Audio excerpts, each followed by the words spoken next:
Bismillahirrahmanirrahim. This is our class of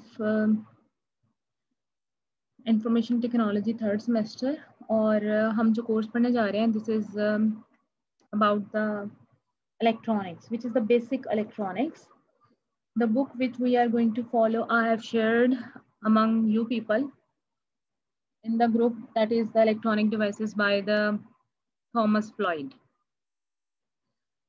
तो course जो है आपका it contains 2 credit hour for theory and 1 credit hour for lab. इंशाल्लाह ताला हम लैब का भी कुछ ना कुछ किया करेंगे ज़रूर।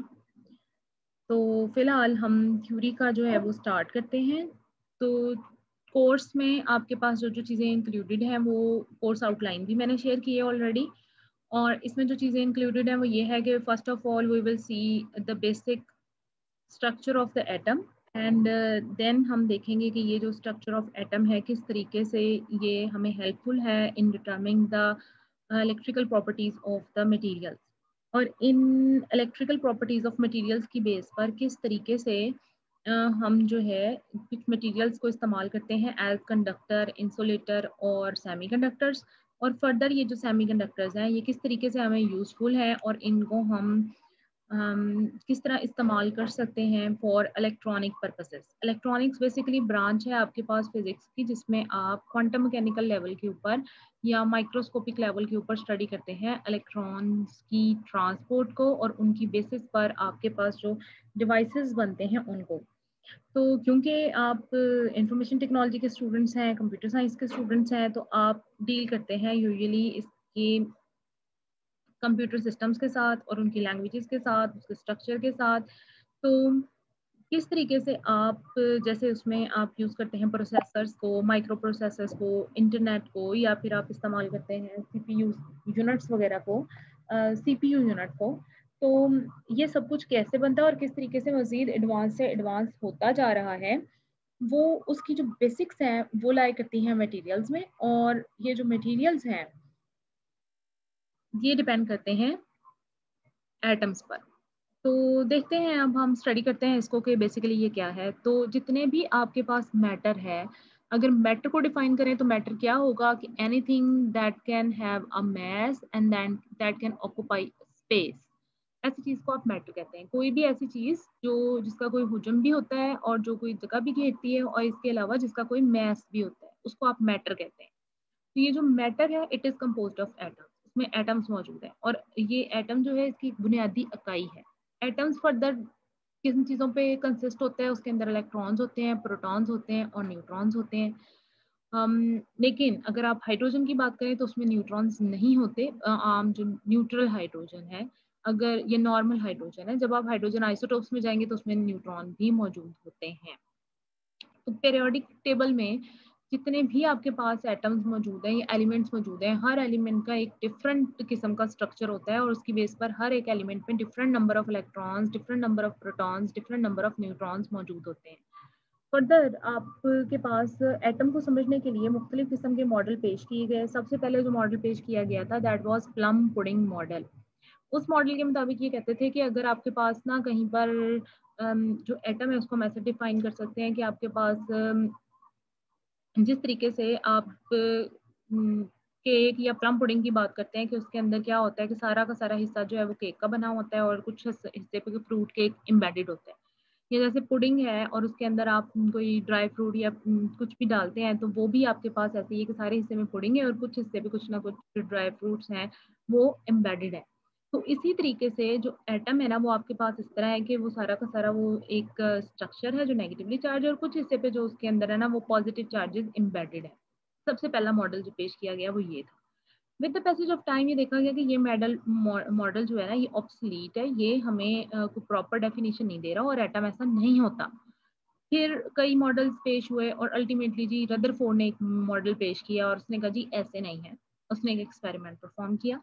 उस एक्सपेरिमेंट में उसने क्या किया कि गोल्ड फॉइल था जिसको उसने बम्बार्ड किया अल्फा पार्टिकल के साथ और सामने रखी जिंक सल्फाइड की स्क्रीन।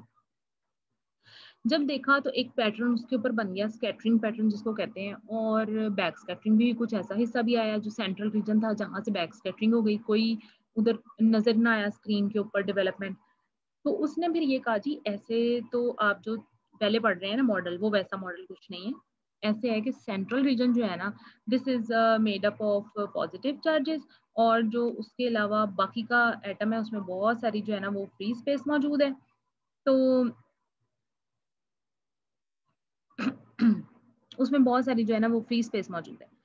तो रदरफोर्ड मॉडल में भी कुछ ना कुछ मिस्टेक्स थी, कुछ ना कुछ डिस्क्रिपेंसीज थी, जो आगे नील्स बोहर ने उसको जो है वो रिमूव किया और उसने एक दिया क्वांटम मैकेनिकल मॉडल, और उसकी बेस पर उसने कहा जी इस तरह नहीं होता है, ऐसे है कि सेंटर में न्यूक्लियस है, न्यूक्लियस के अराउंड जो है आपके पास इलेक्ट्रॉन्स जो है वो रिवॉल्व कर रहे हैं, और इलेक्ट्रॉन्स ऐसे रिवॉल्व नहीं कर रहे हैं, there are some specific orbits, उन ऑर्बिट्स में वो रिवॉल्व कर रहे हैं, और वो ऑर्बिट्स जो है उनका एक खास एनर्जी है हर ऑर्बिट की जिसमें कोई इलेक्ट्रॉन मूव करता है। यानी जिस तरीके से अगर किसी ऑर्बिट की जो एनर्जी है वो आपके पास 2 इलेक्ट्रॉन वोल्ट है, तो उसमें 2 इलेक्ट्रॉन वोल्ट वाला ही रिवॉल्व करेगा, और अगर किसी की 3 इलेक्ट्रॉन वोल्ट है तो 3 इलेक्ट्रॉन वोल्ट वाला ही रिवॉल्व कर सकता है इलेक्ट्रॉन।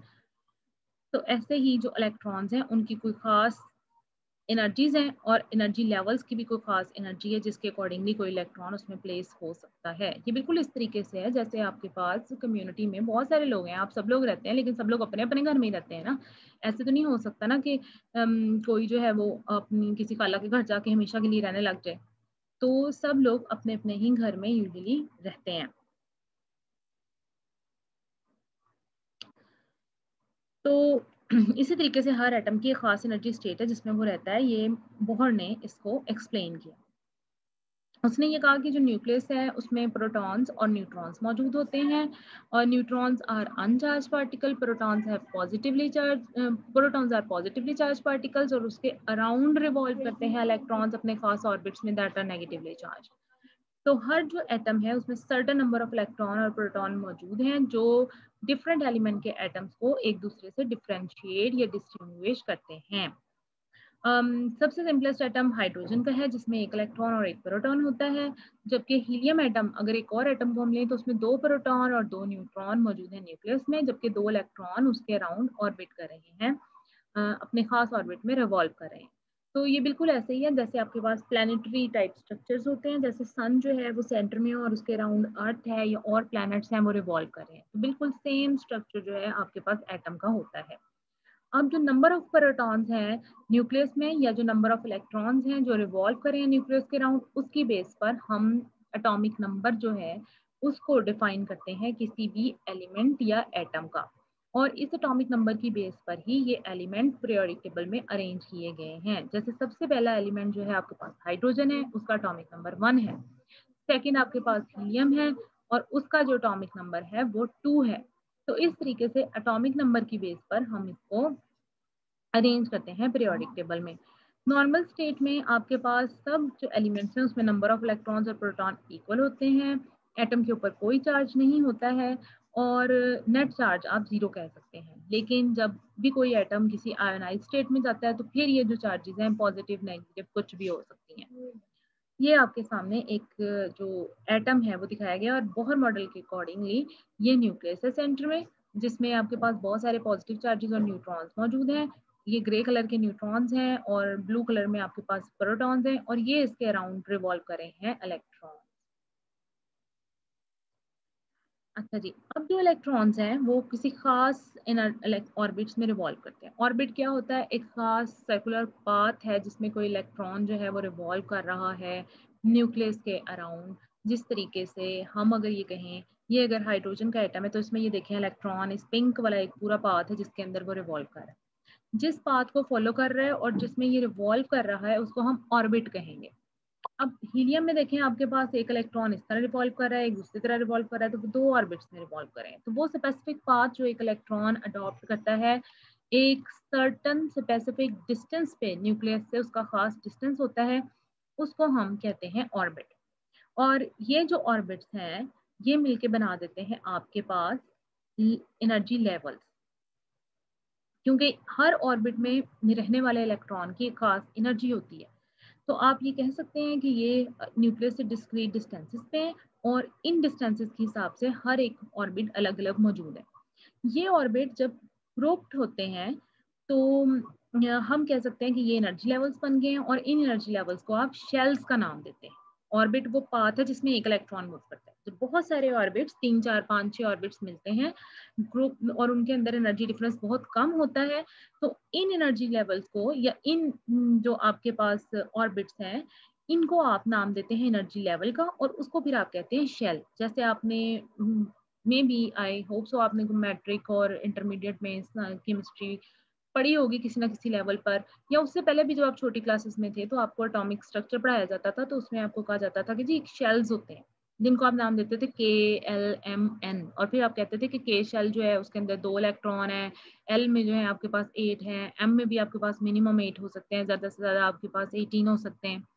तो इस तरीके से आपके पास जो ये KLM है ये शेल्स हैं। इन शेल्स के अंदर बहुत सारे ऑर्बिट्स हैं जो आपस में मिलके बने हुए हैं। अब ये ऑर्बिट 1 भी हो सकता है, 2 भी हो सकते हैं, 3 भी हो सकते हैं, डिपेंडिंग अपॉन द शेल कि किस शेल में कितने नंबर ऑफ इलेक्ट्रॉन है। जितने नंबर ऑफ इलेक्ट्रॉन है उतने ही उसके अंदर एनर्जी लेवल्स होंगे। जैसे अगर के शेल में 2 इलेक्ट्रॉन आ सकते हैं तो उसके अंदर 2 ऑर्बिट्स होंगे। एल में अगर 8 आ सकते हैं तो उसके अंदर 8 ऑर्बिट्स होंगे। तो ऑर्बिट्स जब आपस में मिलते हैं जिनमें एनर्जी डिफरेंस कम होता है तो वो फिर शेल बना देते हैं, और ये जो शेल हैं इनको फिर हम डेजिग्नेट करते हैं 1, 2, 3, 4 का नाम से, और यही जो शेल्स हैं इनको आप एनर्जी लेवल्स भी कह सकते हैं। ये जो आपके पास पीरियोडिक टेबल है इसमें हम अगर सिलिकॉन की बात करते हैं तो सिलिकॉन में आपके पास क्योंकि मौजूद हैं 14 इलेक्ट्रॉन्स, और जब इनकी हम इलेक्ट्रॉनिक कन्फिग्रेशन देखते हैं तो पहले शेल में 2 होते हैं, सेकंड वाले में आपके पास 8 आ सकते हैं, थर्ड वाले में भी आपके पास 8 आ सकते हैं। तो ये देखें ये फर्स्ट शेल है उसके अंदर 2 फील्ड है, दूसरे वाला देखें दूसरा भी फील्ड है, तीसरे वाला देखें तीसरे में 4 है। तो इस तरीके से हर शेल में मुख्तलिफ नंबर ऑफ इलेक्ट्रॉन्स हो सकते हैं। कितने इलेक्ट्रॉन्स हर शेल में हो सकते हैं उसको डिसाइड करने के लिए हमारे पास एक फॉर्मूला है जिसको हम NE का नाम देते हैं कि मैक्सिमम नंबर ऑफ इलेक्ट्रॉन कितने हो सकते हैं हर शेल में, और it is equal to 2n square. Here n जो है वो आपके पास आप शेल के हिसाब से लिखेंगे। अगर फर्स्ट शेल की बात करें तो उसको 1 लिखेंगे, if you are talking about second shell तो उसको 2 लिखेंगे, थर्ड के लिए 3 हो जाएगा, यानी इसकी वैल्यू 1, 2, 3 से लेके कुछ भी हो सकती है। नाउ अगर हम फर्स्ट शेल की बात करें और इसको हम 1 पुट करें तो इसका मतलब है कि ये टोटल नंबर ऑफ इलेक्ट्रॉन्स जो फर्स्ट शेल में आ सकते हैं वो 2 है। इसी तरीके से अगर हम इसको 2 पुट करें तो टोटल नंबर ऑफ इलेक्ट्रॉन्स जो आ सकते हैं वो 8 है। थर्ड शेल की बात करें तो 18 है, फोर्थ शेल की बात करें तो 32 है। तो इन दिस वे हमें पता चलता है कि हर जो आपके पास एनर्जी लेवल है उसमें नंबर ऑफ इलेक्ट्रॉन जो एग्जिस्ट कर सकते हैं वो मुख्तलिफ है। तो वो इलेक्ट्रॉन्स जो कि न्यूक्लियस के पास वाले लेवल्स में होते हैं उनकी एनर्जी जो है उन इलेक्ट्रॉन्स की एनर्जी कम होती है। क्यों कम होती है? क्योंकि उनके ऊपर जो पुल है न्यूक्लियस की, अट्रैक्टिव फोर्स उसके ऊपर लग रही है वो बहुत ज्यादा है। इस वजह से क्योंकि सेंटर में देखिए जी न्यूक्लियस है, न्यूक्लियस के अंदर आपके पास प्रोटॉन्स हैं, प्रोटॉन के ऊपर है positive charge. According to Coulomb's law आपके पास दो जो चार्जेस हैं अगर वो ऑपोजिट नेचर की होती हैं तो उसके ऊपर एक फोर्स लगती है जिसको आप कूलम्स फोर्स कहते हैं, और ये जो फोर्स है ये डायरेक्टली प्रोपोर्शनल होती है प्रोडक्ट ऑफ चार्जेस की और इनवर्सली प्रोपोर्शनल होती है स्क्वायर ऑफ डिस्टेंस के। तो जो इलेक्ट्रॉन पास पास होंगे ना न्यूक्लियस के उसके ऊपर ये फोर्स ज्यादा लगेगी, तो वहां पर जो मौजूद इलेक्ट्रॉन्स होंगे उनके ऊपर सारी की सारी अट्रैक्टिव फोर्स लगती जा रही है, तो उनके पास कोई फ्री एनर्जी नहीं है कि वो आराम से निकल सके। ठीक है जी। लेकिन वो इलेक्ट्रॉन जो जरा दूर हैं उनके ऊपर जो फोर्स है वो कम लगती है। ठीक है जी। तो इस वजह से उनकी जो एनर्जी है वो ज्यादा होती है। तो वो इलेक्ट्रॉन्स जो कि हाईएस्ट एनर्जी स्टेट्स में एग्जिस्ट करते हैं या किसी आउटर मोस्ट शेल में एग्जिस्ट करते हैं उन वो रिलेटिवली लूजली बाउंड इलेक्ट्रॉन्स होते हैं, और आउटर मोस्ट शेल जो है वो कहलाता है हमारे पास वैलेंस शेल, और इसके अंदर जो इलेक्ट्रॉन होते हैं वो कहलाते हैं वैलेंस इलेक्ट्रॉन्स, और इनके ऊपर जो एनर्जी है इनकी जो एनर्जी है वो होती है बहुत ज्यादा। ये वो इलेक्ट्रॉन्स हैं जो यूजुअली कंट्रीब्यूट करते हैं केमिकल रिएक्शंस में या बॉन्डिंग में, या जो इलेक्ट्रिकल प्रॉपर्टीज है मटेरियल की वो भी इन्हीं वैलेंस इलेक्ट्रॉन्स के ऊपर डिपेंड करती हैं। अगर इन वैलेंस इलेक्ट्रॉन्स को आप किसी तरीके से एनर्जी दे दें, लेट्स सपोज कि आपने जी दे दिया है इसको कोई हीट एनर्जी दे दी है, या आपने इसको कोई इलेक्ट्रिकल एनर्जी दे दी है, या कोई मैग्नेटिक एनर्जी दे दी है, तो अब क्या करेंगे ये इलेक्ट्रॉन्स जो हैं इनको बहुत कम एनर्जी रिक्वायर होगी इस एटम से बाहर निकलने के लिए, ये वो एनर्जी लेंगे और एटम से बाहर चले जाएंगे। इन दिस वे जो एटम है आपके पास उसका ब्रेक डाउन हो जाएगा, और फाइनली जो आपके पास एटम है उसके ऊपर कोई चार्ज आ जाएगा, पॉजिटिव या नेगेटिव, डिपेंडिंग अपॉन कि इलेक्ट्रॉन बाहर चला गया है या इलेक्ट्रॉन उसमें आ गया है। तो in this way this is the basis of the conduction of the materials. इस तरीके से मटेरियल्स जो हैं वो आपके पास कंडक्ट करते हैं। अब जब आपने कोई एनर्जी दी है और उसमें ये हुआ है कि उस एनर्जी के देने के चक्कर में क्या हुआ है कि कोई जो इलेक्ट्रॉन है वो किसी लोअर एनर्जी लेवल से किसी हायर एनर्जी लेवल में चला गया, तो इस काम को हम कहते हैं एक्साइटेशन। इस फिनोमिना को हम कहते हैं excitation. If an electron in somewhat lower energy orbit gets some energy by some external source and it absorb it and then it goes to a high energy state या in balance energy level, तो इस phenomena को हम कहते हैं excitation because the electron has been excited। अगर ये जो एनर्जी है जो बैलेंस इलेक्ट्रॉन को मिली है ये इतनी ज्यादा है कि by taking this energy it can leave the atom, ये एटम से बाहर जा सकता है, तो फिर इस एनर्जी को हम आयोनाइजेशन एनर्जी कहेंगे और इस फिनोमेना या प्रोसेस को हम आयोनाइजेशन कहेंगे, क्योंकि इस केस में क्या हुआ है कि जो इलेक्ट्रॉन है उसने एटम को छोड़ दिया है। तो बैलेंस इलेक्ट्रॉन में यूजुअली जो इलेक्ट्रॉन जो एस्केप हो गया है, चला गया है, जो भाग गया है एटम को छोड़ के, उसको आप कहेंगे फ्री इलेक्ट्रॉन। अच्छा जी, इसका एक रिवर्स प्रोसेस भी हो सकता है। इलेक्ट्रॉन बाहर चला गया ना, अगर हम एटम हाइड्रोजन की एग्जांपल लें तो हाइड्रोजन ने अब क्या किया है कि जो इलेक्ट्रॉन इसमें से बाहर निकल गया उसके नतीजे में हाइड्रोजन के ऊपर आ गया जनाब पॉजिटिव चार्ज, पॉजिटिवली चार्ज हो गया। पहले न्यूट्रल था, अब पॉजिटिव हाइड्रोजन आ गई। इसी तरीके से अगर क्या हो कि कोई ऐसा प्रोसेस हो कि कोई फ्री इलेक्ट्रॉन जो है वो कोलाइड कर जाए एटम के साथ और एटम उसको कैप्चर कर ले, अब क्या हुआ, इलेक्ट्रॉन एटम का हिस्सा बन गया है। अब एटम का जब वो हिस्सा बन गया है तो एटम आपके पास भी न्यूट्रल नहीं रहा, बल्कि उसमें एक्सेस इलेक्ट्रॉन्स आ गए हैं जिनको आप नेगेटिव आयंस भी कहते हैं। तो अब आपके पास जो इलेक्ट्रॉन है एटम है वो नेगेटिवली चार्ज एटम बन गया है। आप कह सकते हैं कि now it is a negative ion. जैसे अगर हम क्लोरीन की एग्जांपल लें तो क्लोरीन के आउटर शेल में अगर कोई इलेक्ट्रॉन आ गया है तो अब ये क्लोरीन -1 बन जाएगा, जिसकी वजह से इसकी वैलेंसी कुछ ना कुछ बन चुकी है। तो इस तरीके से आपके पास आयोनाइजेशन या एक्साइटेशन का प्रोसेस होता है। आमतौर पर जो मटेरियल्स हैं on the basis of these shells और on the basis of their conduction और नॉट कंडक्शन, आपके पास 3 तरीके से उनको हम सब डिवाइड करते हैं on the basis of there electrical properties. ये 3 तरह के मटेरियल होते हैं, इंसुलेटर्स, कंडक्टर्स और सेमीकंडक्टर्स। तो आमतौर पर देखें जी, ये जो इसका सेंट्रल रीजन है ना जिसमें न्यूक्लियस है और जो फर्स्ट शेल है जहाँ पर जो इलेक्ट्रॉन्स हैं उनकी एनर्जी बहुत ज़्यादा नहीं है या जिनके ऊपर इफेक्ट ज़्यादा है अट्रैक्टिव फोर्सेस का, ये सारे रीजन को हम कहते हैं कोर। और जो आउटर मोस्ट शेल होता है उसको हम कहते हैं वैलेंस इलेक्ट्रॉन, जिसके अंदर वो इलेक्ट्रॉन्स मौजूद हैं जो takes part in conduction.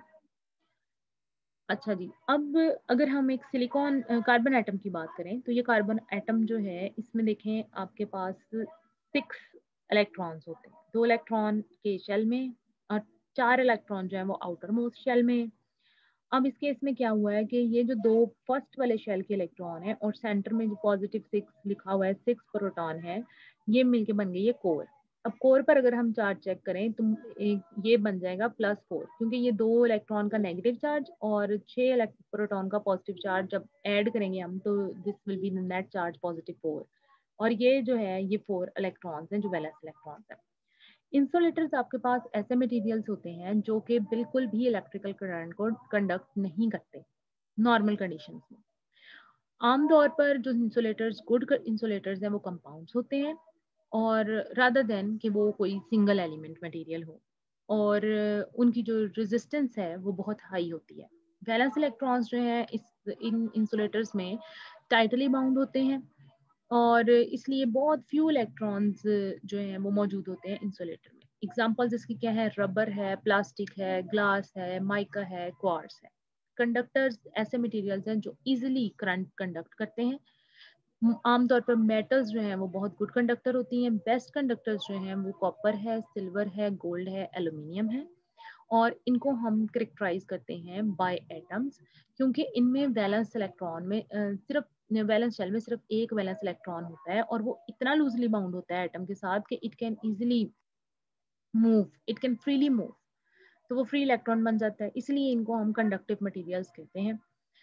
Semiconductors वो मटेरियल्स हैं, थर्ड टाइप ऑफ मटेरियल जो है वो सेमीकंडक्टर्स है। ये वो मटेरियल हैं जो ना तो कंडक्टर्स हैं ना इंसुलेटर्स हैं, बल्कि जो इनकी एबिलिटी है कंडक्ट करने की इलेक्ट्रिसिटी इन दोनों के दरमियान में डिपेंड करती है।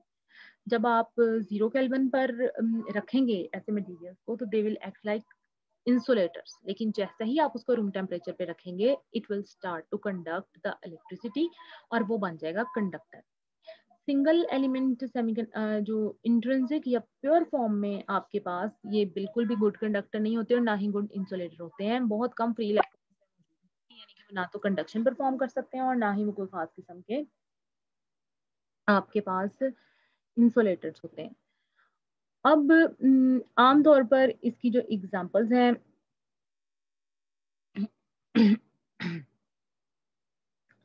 सेमीकंडक्टर्स की, वो है antimony, arsenic, astatine, boron, polonium वगैरह, जर्मेनियम और सिलिकॉन भी। आमतौर पर जो हम और कंपाउंड सिलिकॉन कंपाउंड सेमीकंडक्टर्स भी हम इस्तेमाल कर सकते हैं, जैसे कि गैलियम आर्सेनाइड है, इंडियम फॉस्फाइड है, गैलियम नाइट्राइड है, सिलिकॉन कार्बाइड है या सिलिकॉन जर्मेनियम है।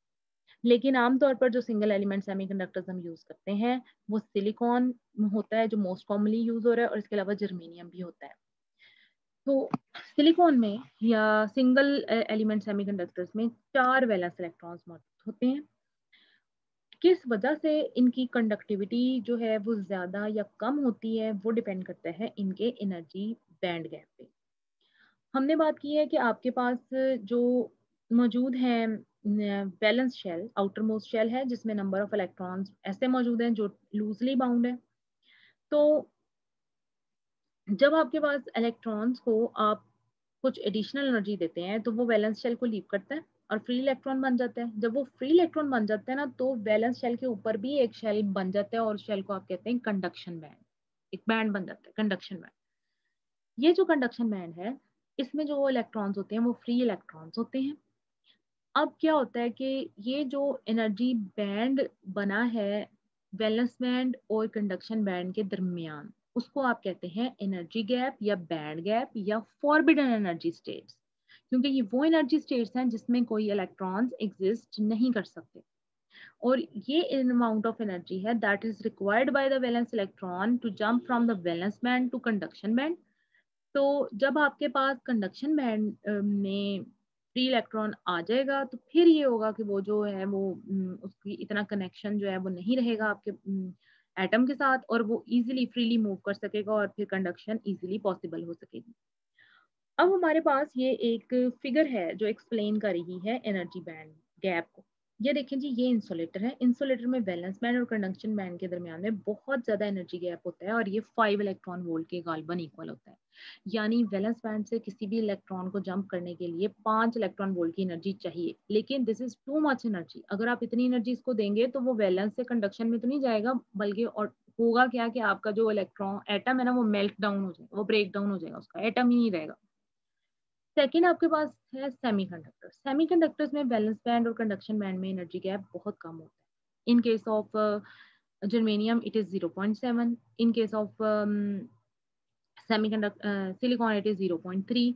तो अब ये जो एनर्जी गैप है ये इतना कम है कि आप थोड़ी सी भी एनर्जी देते हैं ना रूम टेम्परेचर वाली, तो वो जो इलेक्ट्रॉन है वो वैलेंस बैंड से इजीली जंप करके कंडक्शन बैंड में चला जाता है और कंडक्शन स्टार्ट हो जाती है। तो सेमीकंडक्टर मटेरियल्स वो मटेरियल्स हैं जिसमें जो बैंड गैप है ये 5 इलेक्ट्रॉन वोल्ट से बहुत कम होता है और 0.3 इलेक्ट्रॉन वोल्ट से कुछ ज्यादा ही होता है। तो थर्ड जो है आपके पास कंडक्टर्स हैं। कंडक्टर्स 0.1 से ज्यादा होता है। कंडक्टर्स जो है आपके पास ये वो मटेरियल्स हैं जिसमें वैलेंस बैंड और कंडक्शन बैंड आपस में करते हैं ओवरलैप। जब ओवरलैप करते हैं तो उसका मतलब कोई बैंड गैप ही नहीं है। वैलेंस बैंड के जो इलेक्ट्रॉन है वो इजीली कंडक्शन बैंड में चले जाते हैं, उनको किसी किस्म की थर्मल एक्साइटेशन या किसी किस्म की एक्स्ट्रा एनर्जी की जरूरत नहीं है, वो इजीली एक जगह से दूसरी जगह मूव कर सकते हैं।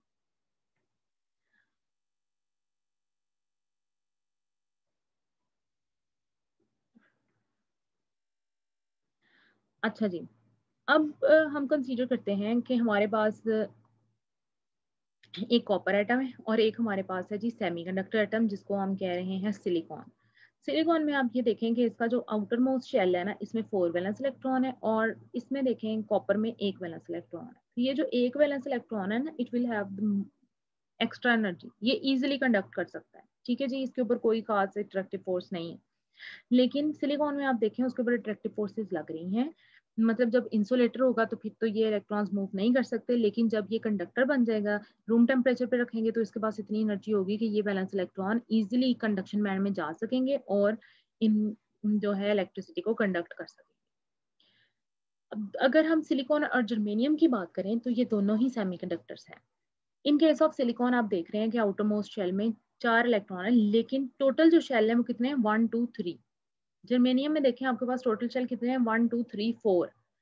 तो इन केस ऑफ जर्मेनियम आप ये देखें कि जो एनर्जी है कोर, सॉरी अट्रैक्टिव फोर्स है जो कोर लगा रही है आउटर मोस्ट शेल पे, वो कम है। क्यों? क्योंकि इसमें नंबर ऑफ शेल ज्यादा है। तो आउटर मोस्ट शेल के जो आपके पास इलेक्ट्रॉन्स हैं उनका डिस्टेंस ज्यादा है कोर से। जब डिस्टेंस ज्यादा होगा तो उनके ऊपर फोर्स कम लगेगी। लेकिन इन केस ऑफ सिलिकॉन ये distance as compare to germanium कम है। इसका मतलब है अट्रैक्टिव फोर्सेस यहाँ ज्यादा लग रही हैं। तो इसका मतलब है कि ये जो इलेक्ट्रॉन्स हैं they will have less energy as compare to the energy of the electrons that are in germanium. तो जर्मेनियम वाले जो इलेक्ट्रॉन्स हैं उनके पास जो एनर्जी होगी वो ज्यादा होगी एज कंपेयर टू वो इलेक्ट्रॉन्स जो कि सिलिकॉन में मौजूद हैं। वो हायर एनर्जी लेवल्स पर होते हैं जर्मेनियम वाले electrons as compare to silicon. तो इसलिए जो आपके पास जर्मेनियम है वो ज़्यादा अनस्टेबल होता है एट हाई टेम्परेचर्स, और जबकि सिलिकॉन जो है उसको हम मोस्ट वाइडली यूज़ करते हैं। अनस्टेबल क्यों होता है? क्योंकि इनको बहुत कम एनर्जी चाहिए। आप थोड़ी सी भी एनर्जी देंगे तो ये इलेक्ट्रॉन जो है फौरी तौर पर आयोनाइज हो जाएंगे, ये बाहर निकल जाएंगे इसमें से, जर्मेनियम आयोनाइज हो जाएगा। लेकिन इन केस ऑफ सिलिकॉन इसके ऊपर जो पुल है इस न्यूक्लियस की वो ज़्यादा है। इसके को आप एनर्जी जो है आपको ज़्यादा देनी पड़ेगी इसकी निस्बत कि ये जो इलेक्ट्रॉन है ये एटम से बाहर निकल पाए। तो आयोनाइजेशन एनर्जी जो है इसकी 0.7 है, इसकी 1.1 है। मतलब सिलिकॉन में से किसी भी इलेक्ट्रॉन को बाहर निकालने के लिए आपको ज्यादा एनर्जी देनी पड़ती है। जितने भी इलेक्ट्रॉन्स किसी मटेरियल में या क्रिस्टल में अब आपस में जुड़े हुए हैं सारे एटम्स, तो वो आपस में जुड़े हुए हैं विद बॉन्डिंग। अब ये बॉन्डिंग आपके पास आयनिक भी होती है, ये कोवलेंट भी होती है। तो आमतौर पर जो क्रिस्टल्स मटेरियल के बनते हैं और स्पेशली सेमीकंडक्टर्स के जो होते हैं जैसे सिलिकॉन जर्मेनियम वगैरह के, तो यहाँ पर जो बॉन्डिंग होती है वो आपके पास होती है कोवलेंट बॉन्डिंग। सिलिकॉन क्रिस्टल में ये जितने भी सिलिकॉन आपस में जुड़े हुए हैं ये कोवलेंट बॉन्डिंग से जुड़े हुए हैं। कोवलेंट बॉन्डिंग क्या होती है? को का मतलब होता है शेयरिंग, और कोवैलेंट बॉन्डिंग का मतलब क्या है कि ऐसे आपके पास एटम्स जो इलेक्ट्रॉन्स को एक खास एनर्जी शेल्स में शेयर करते हैं, बैलेंस शेल में शेयर करते हैं। तो इंट्रिंसिक जो सेमीकंडक्टर मटेरियल्स हैं या इंट्रिंसिक सिलिकॉन क्रिस्टल है वो आपको नजर आ रही है। ये एक क्रिस्टल है, ये देखें। ये सेंटर वाली जो सिलिकॉन है इसके भी 4 हैं आउटर बैलेंस में, इसके भी 4 हैं, इसके भी 4 हैं, इन सब के 4 हैं वैलेंस इलेक्ट्रॉन। अब आप ये देखें कि कोई भी जो एटम है ना उसको स्टेबल होने के लिए अपने आउटर मोस्ट शेल में कम से कम 8 इलेक्ट्रॉन चाहिए होते हैं। तो ये 8 कैसे लेगी कि इसके साथ 4 तरफ से सिलिकॉन जुड़ेगी। हर सिलिकॉन का जो एक एक इलेक्ट्रॉन है ना वो शेयर हो जाएगा। यहाँ शेयरिंग होगी, एक कोवलेंट बॉन्ड बन गया, यहाँ शेयरिंग होगी, एक बन गया, यहाँ होगी, एक बन गया, यहाँ तो एक यहाँ पर आपके पास कोवलेंट बॉन्ड बन गया। तो ये आपके पास एक सिंपल सा नजर आ रहा है जिसमें आपके पास कोवलेंट बॉन्ड्स बने हुए हैं, इलेक्ट्रॉन्स की पेयरिंग हुई हुई है। तो ये आपके पास पूरा का पूरा क्रिस्टल नजर आ रहा है जिसमें हर तरफ जो है आपके पास कोवलेंट बॉन्ड के जरिए क्रिस्टल बना हुआ है। तो इन दिस वे आपके पास जो मटेरियल्स हैं, सेमीकंडक्टर मटेरियल हैं, उसके अंदर ये कोवलेंट बॉन्ड के जरिए पूरा का पूरा क्रिस्टल स्ट्रक्चर बना हुआ है। अब करंट इसमें कैसे डेवलप होता है या किस तरीके से सेमीकंडक्टर्स में करंट आ जाता है वो हम थोड़ा सा देख लेते हैं, और साथ में हम देख लेते हैं एन और पी टाइप सेमीकंडक्टर्स को। कल फिर हम डायोड्स के मतलब इंशाल्लाह ताला पढ़ेंगे।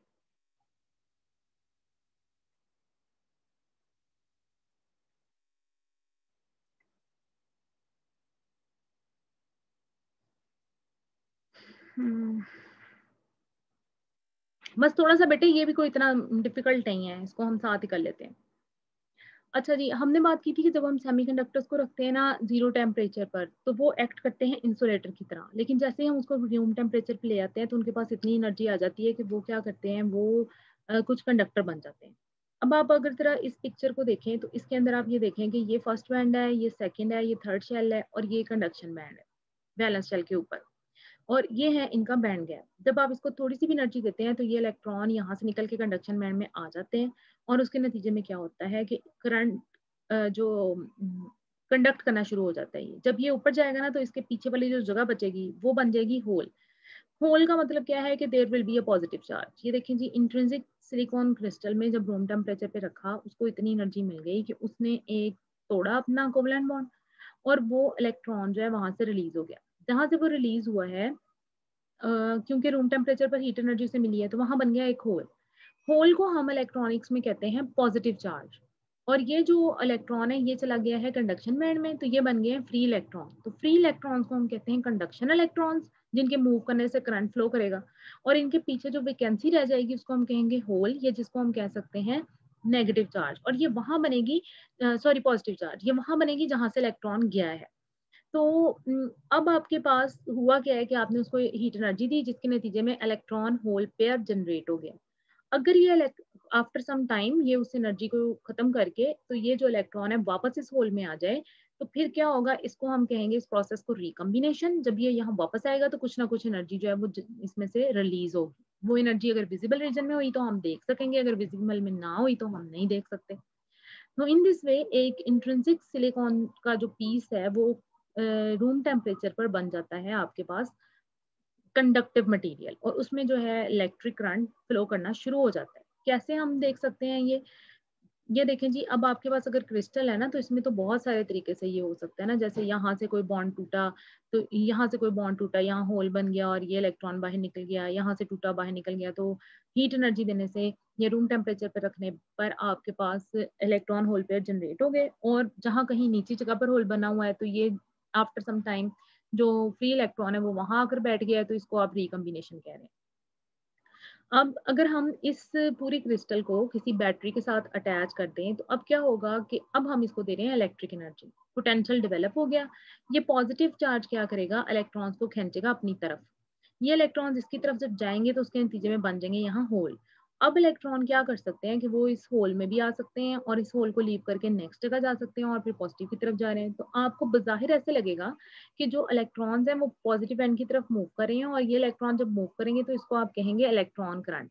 और दूसरी तरफ आपको ये लगेगा कि जो होल्स क्रिएट हो रहे हैं, वो नेगेटिव डायरेक्शन में मूव कर रहे हैं। ओरिजिनली जो बात याद रखने वाली यहाँ है, वो ये है कि होल्स मूव नहीं करते, बस हमें ऐसे लगता है कि होल भी मूव कर रहे हैं। क्यों? असल में मूव करने वाले इलेक्ट्रॉन हैं, जब वो एक डायरेक्शन में मूव करते हैं पॉजिटिव बैटरी की तरफ, तो उनके पीछे से होल्स जनरेट होते जाते हैं, और ऐसे लगता है अपेरेंटली कि जो होल्स हैं वो नेगेटिव बैटरी की तरफ मूव कर रहे हैं। Originally hole can never move, और उसकी वजह से जो करंट जनरेट होता है, उसको हम कह देते हैं जी होल करंट। ओरिजिनली ये जो करंट है, it is due to free electrons, और इसको हम कहते हैं इलेक्ट्रॉन करंट। तो इन दिस वे आपके पास इलेक्ट्रॉन और होल करंट जनरेट हो जाता है। जैसे अगर यहाँ से एक इलेक्ट्रॉन, फ्री इलेक्ट्रॉन आपके पास निकला है, तो जो अगला फ्री इलेक्ट्रॉन है वो उसकी जगह लेने आ गया है। फिर यहाँ से जब वो जाएगा, तो अगला वाला उसकी जगह पे आ जाएगा। तो ऐसे है कि ये इलेक्ट्रॉन्स राइट डायरेक्शन में मूव करते जा रहे हैं, होल लेफ्ट डायरेक्शन में मूव करते जा रहे हैं, और ऐसा महसूस हो रहा है कि आपके पास जो है होल और इलेक्ट्रॉन करंट्स जो हैं वो बनते जा रहे हैं। तो ये इतना आज के लिए हमारा काफ़ी है। कल हम देखेंगे कि किस तरीके से हम एक्सट्रिंसिक सेमीकंडक्टर बनाते हैं और क्यों बनाते हैं, और फिर हम देखेंगे पीएन जंक्शन कैसे बनता है और फर्दर उसकी क्या क्या एप्लीकेशन